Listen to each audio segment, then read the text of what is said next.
Buenas noches, este es el diácono Santiago Rosado de la iglesia de San Sebastián en San Agustín, Florida.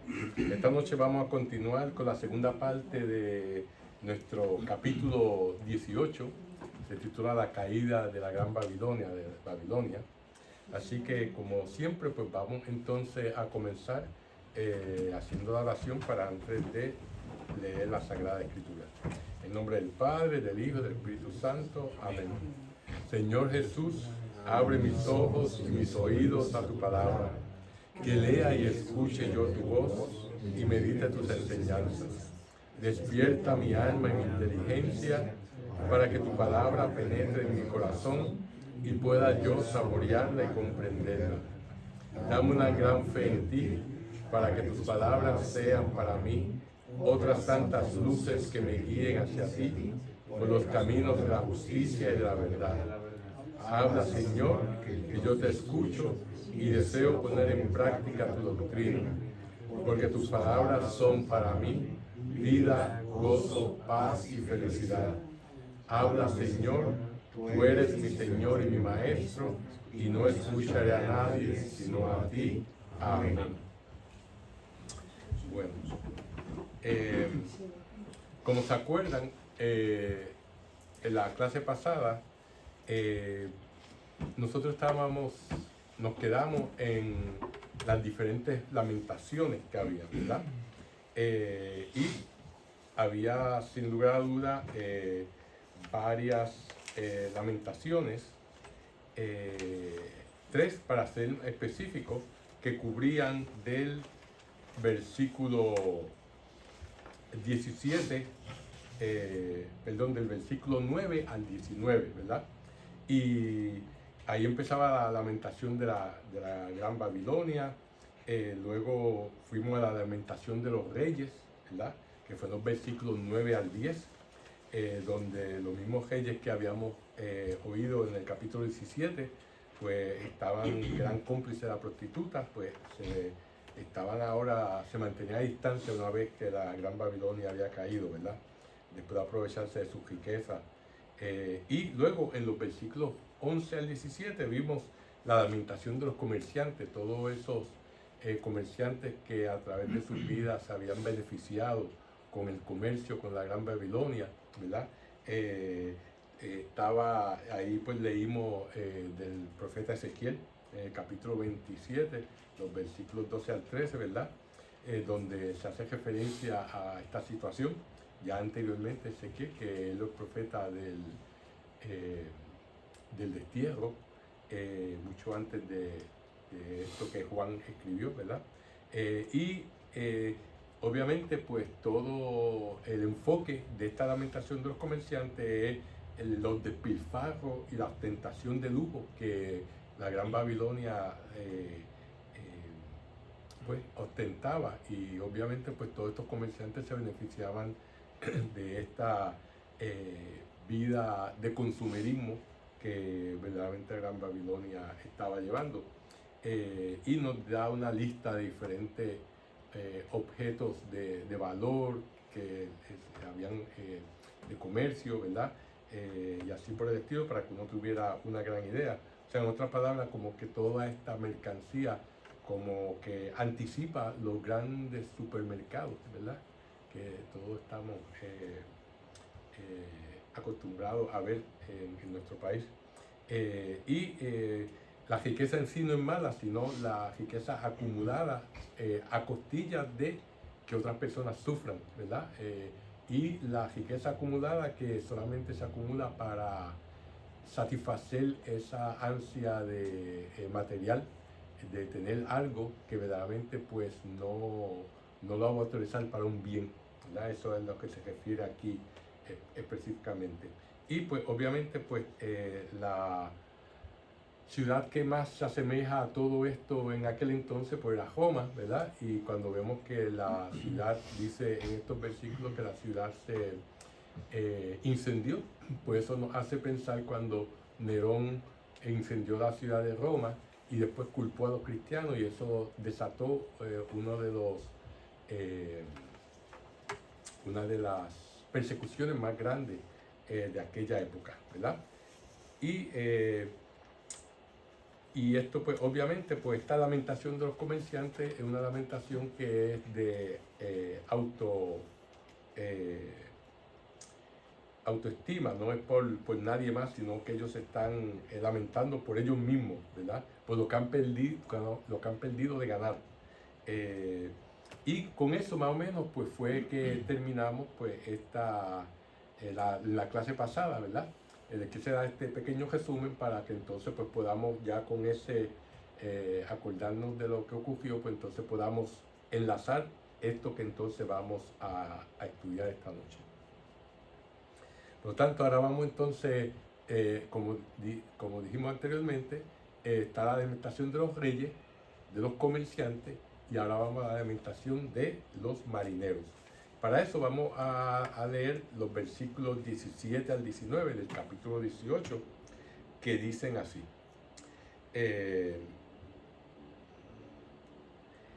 En una hora se acabó tanta riqueza. Todos los capitanes, navegantes, marineros, y cuantos se ocupan en los trabajos del mar, se detuvieron a distancia y gritaron al contemplar la humareda de su incendio. ¿Dónde se ha visto jamás ciudad como esta? Y echando polvo sobre sus cabezas, decían llorando y lamentándose: ay, ay de la gran ciudad, donde se hicieron muy ricos gracias a su lujo, cuantos tenían naves en el mar. En una hora ha quedado devastada. O sea, esos son los versículos donde los marineros pues se están lamentando, ¿verdad? Y con esta lamentación se vislumbran varios textos como los de Isaías 34:10, Jeremías 22 del 8 al 9 y Ezequiel del capítulo 27 del 27 al 36. Y quiero leerle por aquí a Ezequiel, ¿verdad? Que nos dice en estos versículos, nos dice: y se hunden en lo profundo del mar tus riquezas, tus mercaderías y todo lo que transportas. Marinos y marineros, carpinteros de a bordo, comerciantes, hombres de guerra y pasajeros, es un naufragio. Los gritos de tus marineros han llegado hasta la costa. Todos los gemelos se bajan de sus embarcaciones y los marinos se quedan en tierra. No conversan más de ti y lanzan gritos, y se echan tierra en sus cabezas y se revuelcan en la ceniza. Por ti se rapan la cabeza y se visten de sacos. Muy afligidos dejarán oír sus lamentos. Una amarga lamentación. Para ti han compuesto un canto fúnebre y se lamentan. ¿Quién era igual a Tiro en medio de los mares? Desembarcabas tus mercancías y todos los pueblos se surtían. Tú y tus mercaderías hacían ricos a los reyes de la tierra. Pero el mar te dio vuelta, te fuiste al fondo del mar.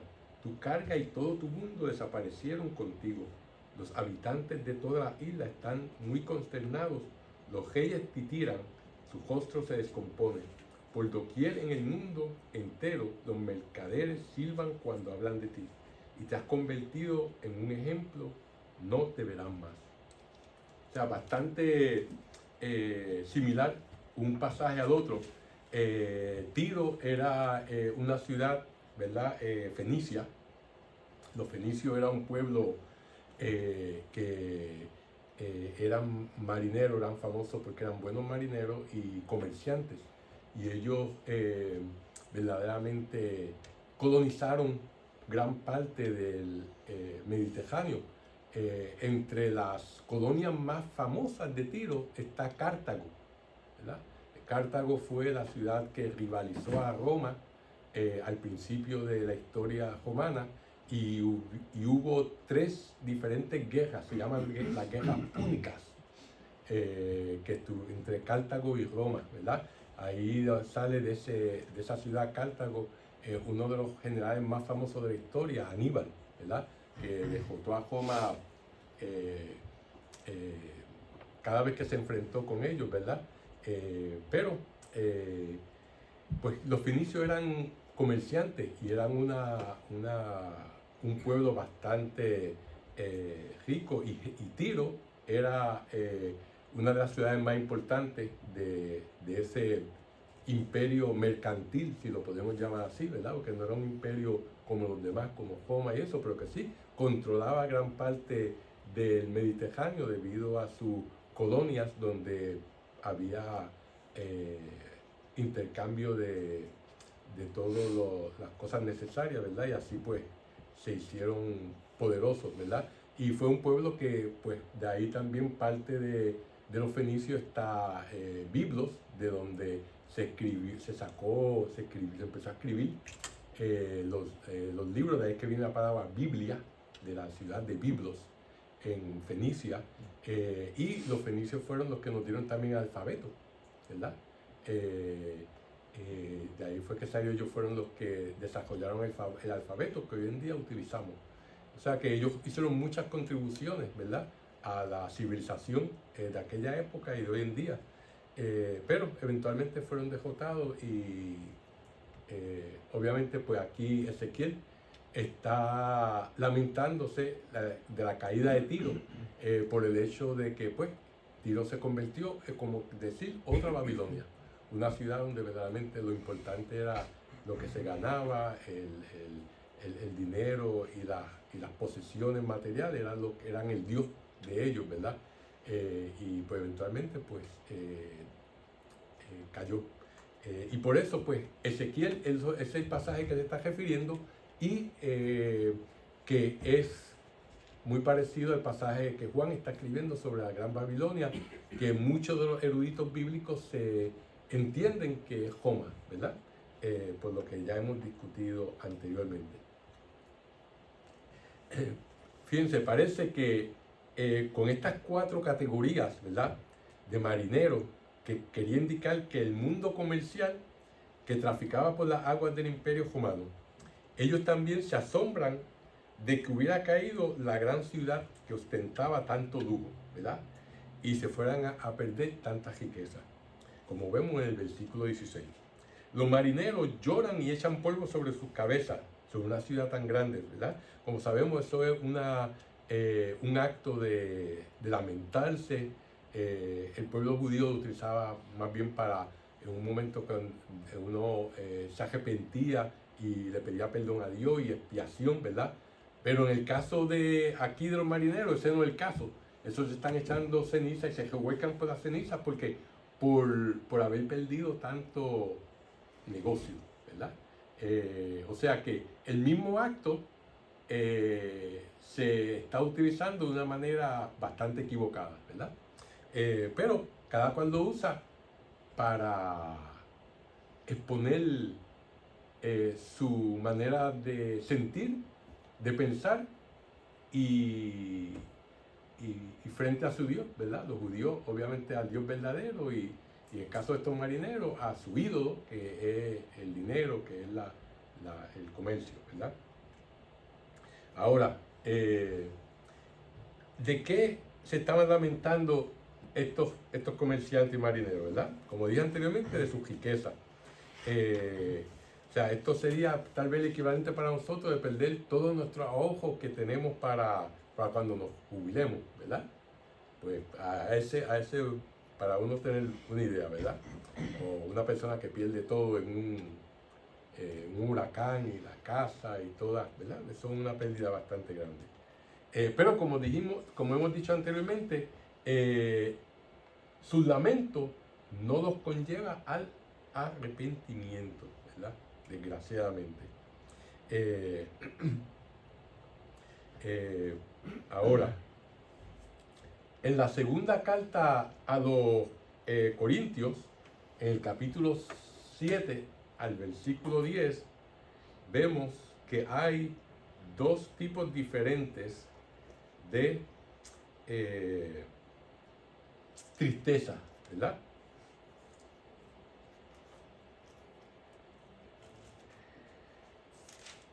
Nos dice La tristeza que viene de Dios lleva al arrepentimiento y realiza una obra de salvación que no se perderá, ¿verdad?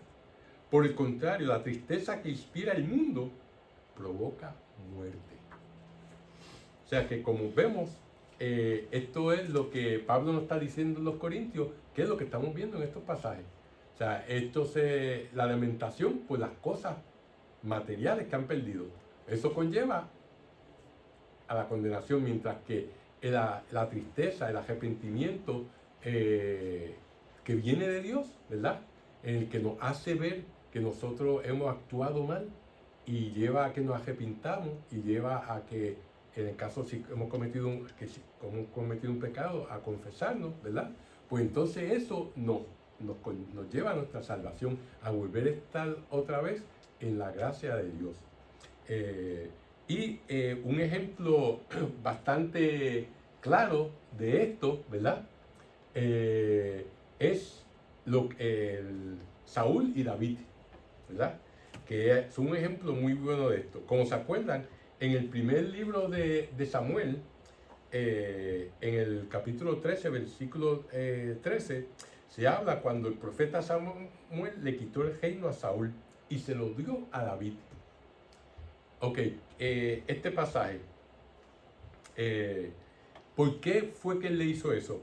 Porque ya ni sencillamente Saúl desobedeció al Señor y el profeta lo descubrió. Esto ocurrió cuando Dios le dijo a Saúl que le hiciera la guerra a los amalequitas, ¿verdad? Y que era un ban. O sea, eso lo que significa es que no dejar a nadie con vida, ¿verdad? Matar a hombres, mujeres, niños, animales, todo, ¿verdad? Y Saúl, iba a explicarle por qué, porque es algo que nos choca grandemente a nosotros, pero déjeme terminarle para hacer este punto, entonces voy a volver para atrás para explicarle por qué Dios le pidió eso a Saúl. Entonces Saúl, en vez de hacer eso, lo que hizo fue que dejó vivo al rey de los amalequitas y dejó vivos los animales más robustos, los mejores, ¿verdad? Supuestamente para ofrecer un sacrificio. Y entonces cuando llegó Samuel y vio que no habían matado a todos los animales y que el rey estaba vivo, fue a donde Saúl y le dijo: porque has desobedecido a Dios, vas a perder tu reino. Porque Dios no quiere sacrificios, lo que Dios quiere es obediencia. O sea, eso más claro no canta el gallo, ¿verdad? Y eso es algo que verdaderamente, por eso fue que entonces, más tarde, Dios le dio el reino a David, ¿verdad? Y Samuel fue el ungió y él se hizo rey, ¿verdad? Saúl pudo haberse arrepentido, pero en vez de decirle a Samuel: yo, bendito, no cumplí lo que Dios me dijo y arrepentirse de corazón, lo que le dijo a Samuel fue: vente conmigo para que mi pueblo nos vean juntos, para que no vayan a pensar mal de mí. O sea, que en vez de enfocarse en lo mal que había hecho, sino quería guardar la apariencia, ¿verdad? Y entonces Samuel vino y mató al rey de los amalequitas y entonces por eso Saúl perdió su reino. En contraste con David, que David, yo le he dicho esta historia anteriormente, cuando pecó grandemente, que se enamoró de Betsaida, ¿verdad? Que era la esposa de Urías, uno de sus oficiales en el ejército, y la embarazó. Y entonces luego, como no pudo hacer que Urías estuviera con ella como su esposo, pues entonces lo mandó a matar, ¿verdad? Y entonces pues se quedó con la esposa y mató al marido. Y cuando vino el profeta Natán, ya para ese entonces Samuel no estaba, había muerto, vino el profeta Natán y le echó la famosa historia del hombre rico que tenía un visitante, y el visitante, pues él, en vez de coger uno de las ovejas de los rebaños que tenía inmensos, fue y cogió la oveja de uno de sus servidores que tenía una oveja nada más, y era la oveja que había criado de chiquito, que sus hijos estaban con la oveja, y era como de parte, como la familia, como decir, el pejito que uno tiene en la casa, ¿verdad? Y la sacrificó y de eso le dio comida al que lo estaba visitando. Y entonces cuando David oyó la historia, ¿verdad? Natán le preguntó, ¿y qué debemos hacer con ese hombre? Y dijo, ese hombre es reo de muerte y debe pagarle 4 veces lo que le quitó al otro. Y ahí entonces las famosas palabras de Natán que le dijo, ese hombre eres tú, ¿verdad? Y entonces ahí David, como Dios lo sabe todo, pues entonces ahí, y entonces David se arrepintió de corazón de verdad. Y al arrepentirse de verdad, Dios lo perdonó. Aunque claro está, le dijo, la espada no se apartará de tu casa, ¿verdad? Y eventualmente su hijo mayor le quitó el reino, tuvo que pelear contra el hijo para poder recobrar el reino, y su hija fue violada por su medio hermano y así por el estilo. Pero él fue perdonado porque se arrepintió de verdad, ¿verdad? Ese es el contraste entre David y Saúl, ¿verdad? Y eso es el contraste que tenemos entre los comerciantes en el Apocalipsis, que se están echando ceniza en la cabeza, no por el hecho que se están arrepintiendo, sino por el hecho de lo que han perdido materialmente, ¿verdad? Algo diferente, y por eso es algo importante. Ahora, como les prometí, voy a volver para atrás para por qué Dios le mandó a Saúl a que exterminara los amalequitas, ¿verdad? Fíjense, la Biblia, el Antiguo Testamento, uno tiene que ponerse a pensar, ¿cuál es la importancia de una batalla entre dos tribus pequeñísimas en aquel entonces? ¿Qué consecuencia tiene eso? ¿Cuál es la importancia de eso? Bueno, puede haber pasado o no puede haber pasado, pero sí lo que sabemos es que los amalequitas fueron los que, si se acuerdan se van para Moisés atrás, ¿verdad? ¿Se acuerdan de la batalla donde le tenían que poner los brazos, aguantar los brazos a Moisés para que pudiera Israel? Esos eran los amalequitas, ¿verdad? Que estaban atacando a Israel. Los amalequitas simbolizan las fuerzas del maligno, ¿verdad? Que están en todo momento tratando de evitar que el plan de salvación de Dios, el plan de rescate, ¿verdad? Que después que Adán y Eva pecaron, Dios desarrolló un plan de salvación para la humanidad. Pues el maligno está intentando que ese plan no se cumpla. Y los amalequitas eran los instrumentos del maligno para exterminar cuando era solamente Moisés y era un pueblo pequeño, para que los amalequitas eran más fuertes y más grandes, para que lo exterminaran. Y si lo exterminaban, pues ahí Dios iba a tener que buscar otro plan o hacer algo, ¿verdad? Pero ese era el plan del maligno. Por lo tanto, en esa batalla con Moisés, pues los israelitas ganaron, pero los amalequitas quedaron. Y si uno se lee esos pasajes, dice que Dios eventualmente va a tomar venganza contra los amalequitas. Profetizan eso. Por eso entonces, cuando se establece el reino, el primer reino judío, ¿verdad? El israelita, donde Saúl es el primer rey, pues entonces Dios, una de sus misiones es, vete y extermina a los amalequitas. O sea, como quien dice, extermina a esas fuerzas del mal. Por lo tanto, lo que tenemos que ver es que esta orden de Dios de exterminar completamente ese pueblo, hasta los animales, simboliza la batalla entre el bien y el mal, la batalla entre nosotros y el pecado, ¿verdad? Por ejemplo, en nuestras vidas, si nosotros tenemos un cáncer y nos llevan a cirugía, y el cirujano viene después que hace la cirugía y dice, óyeme, la cirugía fue exitosa, logramos remover el 90% del cáncer. Eso no es exitoso.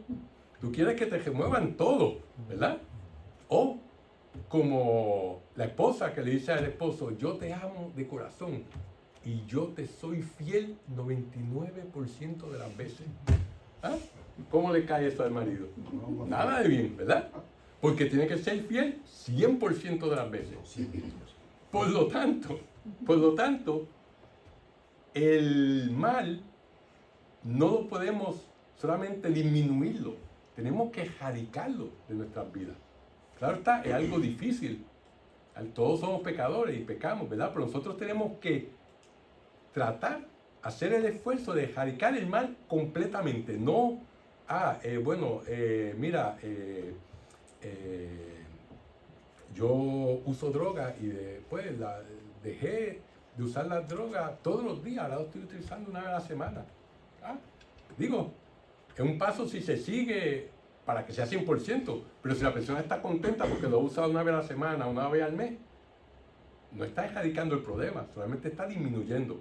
Pues con el pecado es lo mismo, uno tiene que erradicarlo de raíz, ¿verdad? Con la ayuda de Dios solamente se puede hacer eso, por la gracia de Dios. Por lo tanto, por eso fue que los amalequitas simbolizan las fuerzas del mal, simbolizan el pecado, y los israelitas el pueblo elegido de Dios, y por eso Él manda a exterminar los amalequitas, ¿verdad? Por lo tanto, eso en un sentido alegórico, que simboliza esa lucha contra el mal, que tiene que ser 100%, no 99%, 100%. Por lo tanto, ahí entonces, eso pues para explicarle por qué Dios le dio esa orden a Saúl. Pero lo que queremos, como dije anteriormente, lo que nos trae a colación esto en nuestro estudio de Apocalipsis es el contraste entre el verdadero arrepentimiento, el arrepentimiento que viene por Dios, porque el arrepentimiento es una gracia que Dios nos da. O sea, Dios nos da la gracia a nosotros de que nos demos cuenta que hemos hecho algo malo. Nos da la gracia que nosotros queramos limpiarnos de ese pecado. Nos da la gracia de que vayamos a confesarnos con el sacerdote, de humillarnos con él. Y nos da la gracia de entonces cumplir la penitencia que ese sacerdote nos dio, ¿verdad? Entonces, a través de la gracia de Dios, pues entonces uno vuelve a estar en buenas con Dios, vuelve a tener vida, el alma vuelve a la vida, porque cuando uno comete pecado mortal, el alma muere, ¿verdad? Por lo tanto, eso es por eso les traje a que verdaderamente veamos ese contraste entre Saúl y David. Y le quiero leer un pedacito del Salmo 51, porque el Salmo 51 fue el salmo que escribió David después que él se dio cuenta de lo que había hecho y se arrepintió de lo que había hecho. Y dice así, ten piedad de mí, oh Dios, en tu bondad, por tu gran corazón, borra mi falta, que mi alma quede limpia de malicia, purifícame de mi pecado, pues mi falta yo bien la conozco, y mi pecado está siempre ante mí. Contra ti solo pequé, lo que es malo a tus ojos yo lo hice. Por eso en tu sentencia tú eres justo, no hay reproche en el juicio de tus labios. Tú ves que malo soy de nacimiento, pecador desde el seno de mi madre. Mas tú quieres rectitud de corazón y me enseñas en secreto lo que es sabio. Rocíame con agua y quedaré limpio. Lávame y quedaré más blanco que la nieve. Haz que sienta otra vez júbilo y gozo y que bailen los huesos que moliste. Aparta tu semblante de mis faltas, borra de mí todo rasgo de malicia. Crea en mí, oh Dios, un corazón puro, renueva en mi interior un firme espíritu. No me rechaces lejos de tu rostro, ni me retires tu Espíritu Santo. Dame tu salvación que regocija y un espíritu noble que me dé fuerza. Y sigue por ahí. O sea, esto le leí tal vez una tercera parte del Salmo, ¿verdad? Salmo muy bonito, pero que verdaderamente nos hace consciente, y los que hacen la oración, la liturgia de las horas, ¿verdad? Que es la oración de la iglesia, que se hace 6 veces al día, ¿verdad? Usualmente en la oración de la mañana, ese pasaje sale bastante a menudo, ¿verdad? Porque nos recuerda qué es lo que verdaderamente somos, que somos pecadores, pero que la misericordia de Dios es infinita y que verdaderamente una vez nos arrepintamos, Él siempre, siempre nos va a perdonar. Anoche estaba dando una clase para personas que van a entrar en la iglesia, y estaba hablando sobre los 10 mandamientos y los pecados, ¿verdad? Y yo le hice el comentario de que si uno se arrepiente de verdad, pues Dios lo perdona, ¿verdad? Y dije, bueno, si Hitler se hubiese arrepentido antes de morir, Dios lo perdonó. Osama Bin Laden, si se hubiese arrepentido antes de morir, Dios lo perdonó. Y uno de los muchachos abre así los ojos, como quien dice, eso no puede ser, ¿verdad? Y yo dije, justamente eso es lo que tenemos que nosotros interiorizar. Nosotros creemos, bueno, pues yo cometí este pecadillo, ¿verdad? Dejé de ir a misa, y pues papá Dios me lo perdona, ¿verdad? Pero ¿qué pasa si mato? ¿Qué pasa si esto? Y como Hitler, que mató millones de personas, pues Dios puede perdonar hasta eso. Dios puede perdonar cualquier pecado, siempre y cuando uno se arrepienta como el rey David, de corazón, ¿verdad? Porque la misericordia de Dios, gracias a Dios, es infinita y mucho mejor que la de nosotros, ¿verdad? Pero eso es algo que verdaderamente me dio gracia cuando abrió los ojos así, como quien dice, no. Y digo, sí, definitivamente es capaz. Si cuando vaya al cielo es capaz que te encuentres con Osama Bin Laden. Sí se arrepintió, ¿verdad? Si no se arrepintió, pues ya eso haría otro costal. Ya Dios se encarga de eso. Bueno, pues entonces yo espero que quede claro esto de la lamentación de los marineros, ¿verdad? Vamos entonces ahora a leer el versículo 20 del capítulo 18, que dice así, dice, alégrense por ella, cielos, y también ustedes los santos, los apóstoles y los profetas, porque Dios les ha hecho justicia y le hizo pagar, refiriéndose a la Gran Babilonia, ¿verdad? Por lo tanto, en realidad, ¿verdad? Vemos un cambio de horizonte, volvemos al cielo. Recuerdan que en los Apocalipsis estamos viendo la tierra y al cielo, ¿verdad? Juan está aquí en la tierra y de momento Dios lo lleva a un éxtasis al cielo, y entonces ahí tiene sus visiones, ¿verdad? Por lo tanto, volvemos al cielo para escuchar un canto gozoso de triunfo. Todos los creyentes que forman la comunidad, cristianos en general, carismáticos como los profetas, los misioneros itinerantes como los apóstoles, se dan cuenta que se les ha hecho justicia con el juicio condenador de la prostituta. Estos gritos de alegría se contraponen a los gritos de asombro y dolor, ¿verdad?, que vemos en los reyes, en los comerciantes y en los marineros, ¿verdad? Fíjense que vamos a leer un pasaje de Jeremías que nos va a dar un poquito más de luz en esto que estamos discutiendo. Como ustedes pueden ver, es increíble cómo el Antiguo Testamento y el Nuevo Testamento se entrelazan de una manera increíble, como decía el Papa Benedicto XVI o Juan Pablo II. Ahí no me acuerdo, yo creo que era Juan Pablo II, que decía que algo parecido a esto, decía que la iglesia oriental y la occidental son dos pulmones del mismo cuerpo, ¿verdad? Y asimismo el Antiguo y el Nuevo Testamento son los dos pulmones de la revelación de Dios, ¿verdad? Bueno, Jeremías, vamos a leerle Jeremías 51, los versículos 63 al 64, que dicen así. Dice, terminado de leer el libro, lo atarás a una piedra y lo tirarás al Éufrates, diciendo, así se hundirá Babilonia y nunca se levantará de la ruina que yo traigo sobre ella, ¿verdad? O sea que Jeremías habla sobre la caída de Babilonia ya desde aquel entonces, ¿verdad? La piedra de molino que está, dice que donde se amarra el libro, ¿verdad?, representa en este caso la alimentación, ¿verdad? Por lo tanto, se convierte en un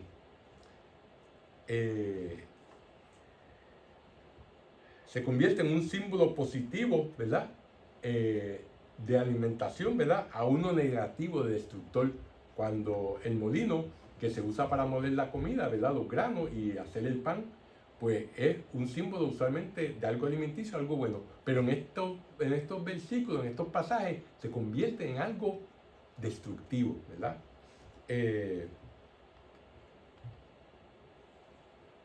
Por lo tanto, en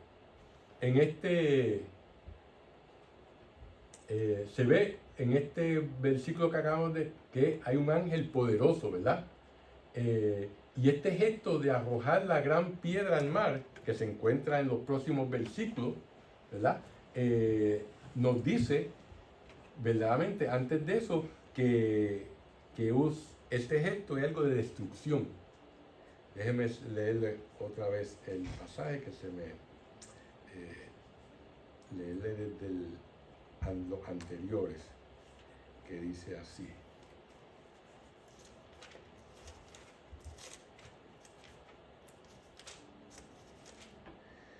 Dice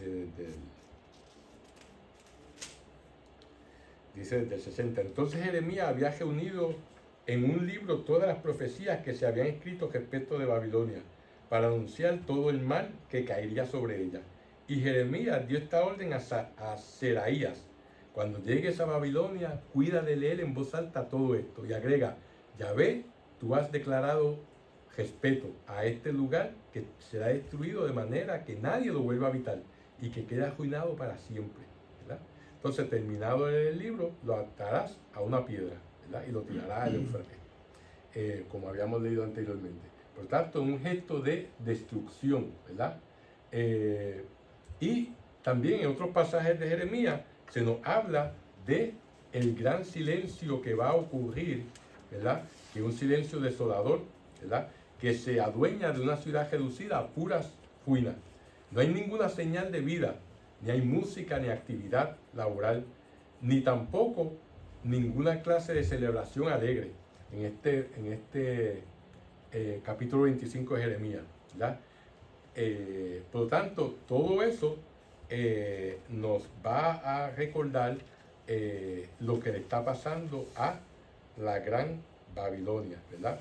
Que son en estos versículos del 21 al 24, que dice: entonces un ángel poderoso tomó una piedra tan enorme como una piedra de molino y la arrojó al mar, diciendo: así con igual violencia será arrojada Babilonia, la gran ciudad, y no se volverá a ver más. Nunca más se oirán en ti el son de arpa y cítaras, flautas y trompetas. No trabajarán más en ti artesanos de ningún arte. No se oirá más en ti ruido de molino, ni brillará luz de lámpara.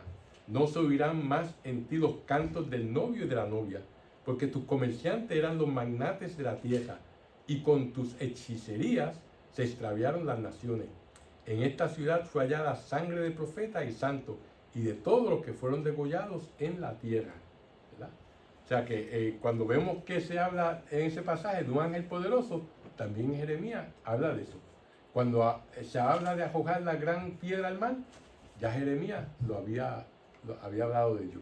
Y del silencio desolador, que no se oye nada, también Jeremías en el capítulo 25 habla de eso, ¿verdad? Por lo tanto, la verdadera motivación de la destrucción de Babilonia la encontramos en el versículo 24, que acabamos de escuchar. Se lo voy a leer una vez más, ¿verdad? Que dice: en esta ciudad fue hallada sangre de profetas y santos, y de todos los que fueron degollados en la tierra, ¿verdad? Por lo tanto, la motivación de la destrucción de Babilonia, que está en este versículo, básicamente dice que la ciudad se entrega al poder, a la corrupción, al lujo y la acumulación de la riqueza. Termina por abandonar todo respeto a la vida y se vuelve asesina, ¿verdad? Los primeros en pagar semejante precio serán los que desde el inicio se opusieron al sistema inhumano e idólatra impuesto por la ciudad del mal, es decir, por los cristianos, ¿verdad? Todos pagaron el precio, desde el más humilde hasta aquel que tenía más responsabilidades, ¿verdad? Todas esas persecuciones, porque verdaderamente pues se oponían al sistema en el caso de Joma, ¿verdad? Y a la vida sin ningún tipo de freno moral en aquella época.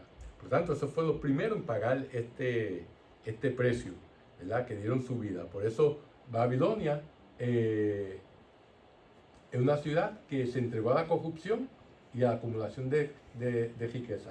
Y perdió el respeto a la vida, ¿verdad? Como hoy en día se está perdiendo el respeto en cuanto al aborto, ¿verdad? A la eutanasia. Y protegemos muchas veces más a los animales que a los niños que no han nacido, ¿verdad? Por lo tanto, eso es algo que tenemos que ver que si nuestra sociedad no da una vuelta atrás, está en el mismo camino de todas estas profecías, ¿verdad? Que vienen, que estamos leyendo desde Jeremías hasta el libro de Apocalipsis. Uno de los mensajes más importantes que nos debemos llevar en este capítulo es la exhortación: sal de ella, pueblo mío, ¿verdad? Esto nos recuerda ¿qué? Al éxodo, especialmente el éxodo de Sodoma, ¿verdad? Cuando los ángeles fueron a sacar al primo de Abraham, ¿verdad? Porque iban a destruir la ciudad. Y Abraham había tratado de convencer a Dios: bueno, ¿qué tal si hay 50 justos? Y dice: no la destruiré. Y si hay 40, y si hay 30, hasta que llegó a 10. Pero tan siquiera no había ni 10, porque solamente era Lot, la esposa y las 2 hijas, los únicos que eran justos en toda la ciudad, ¿verdad? Y los ángeles fueron a sacarlo, y después de eso entonces fue destruida la ciudad. Por lo tanto, ese éxodo de Sodoma es algo que nos debe traer a la colación cuando en este texto del Apocalipsis dice: sal de ella, pueblo mío. Así como también los israelitas salieron de Egipto, ¿verdad? Y eventualmente también de Babilonia. Esta llamada anima al pueblo sagrado a abandonar la gran ciudad. O sea, la gran ciudad es cualquier ciudad que no siga los mandamientos de Dios. Cualquier ciudad que se entregue a la acumulación de riqueza, al consumerismo, al materialismo, al asesinar personas inocentes, empezando desde los que están en el vientre de la madre hasta los que ya son viejitos y no son buenos para la sociedad, pues vamos a descartarlos, ¿verdad? Como pasa, por ejemplo, en el estado de Oregón, en nuestro país, ¿verdad? Y en muchos países en Europa. Por lo tanto, esta llamada, ¿verdad?, equivale a una llamada para abandonar la injusticia, la idolatría, ¿verdad? Y los crímenes tan comunes que no solamente del pasado, sino del presente, como hemos dicho, en medio de la tribulación, ¿verdad? Juan anima a los creyentes a que emprendan ese éxodo escatológico del final de los tiempos, ¿verdad?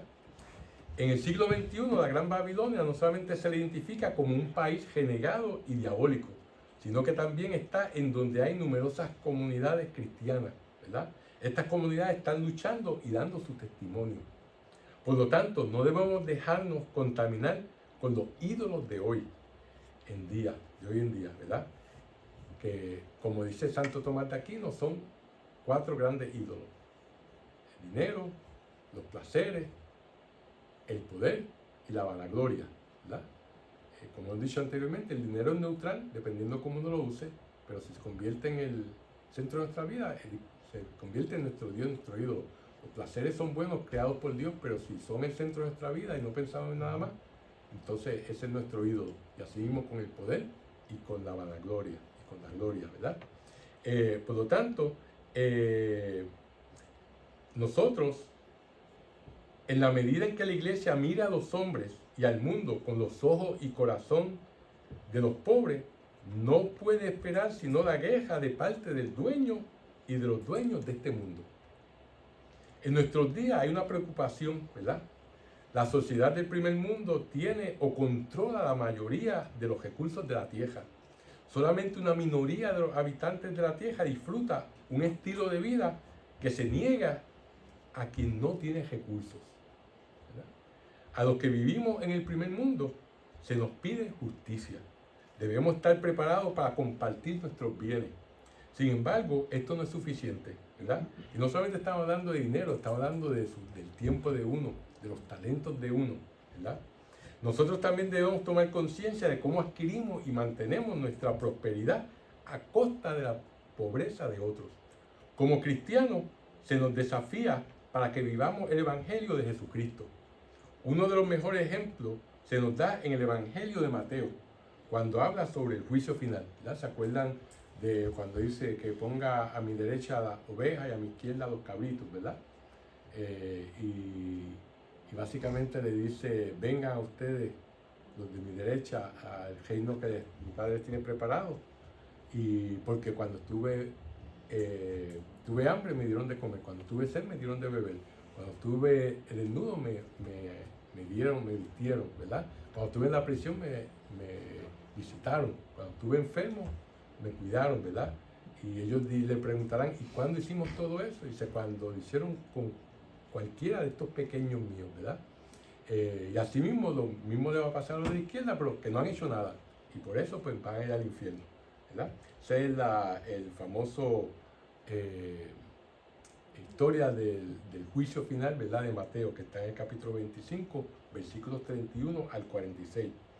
Por lo tanto, Juan nos dice que la avaricia, la explotación y la opresión son un cáncer que va a debilitar y destruir a todos los imperios, empezando por nuestras almas. Y con este pensamiento los dejo esta noche. Vamos entonces a hacer la oración final. En el nombre del Padre, del Hijo y del Espíritu Santo. Amén. Dios te salve María, llena eres de gracia, el Señor es contigo, bendita tú eres entre todas las mujeres, y bendito es el fruto de tu vientre Jesús. Santa María, Madre de Dios, ruega por nosotros pecadores, ahora y en la hora de nuestra muerte. Amén. Gloria al Padre, al Hijo y al Espíritu Santo. Como era en un principio, ahora y siempre, por los siglos de los siglos. Amén. Que el Señor los guarde y los lleve a la vida eterna. Amén. En nombre del Padre, del Hijo y del Espíritu Santo.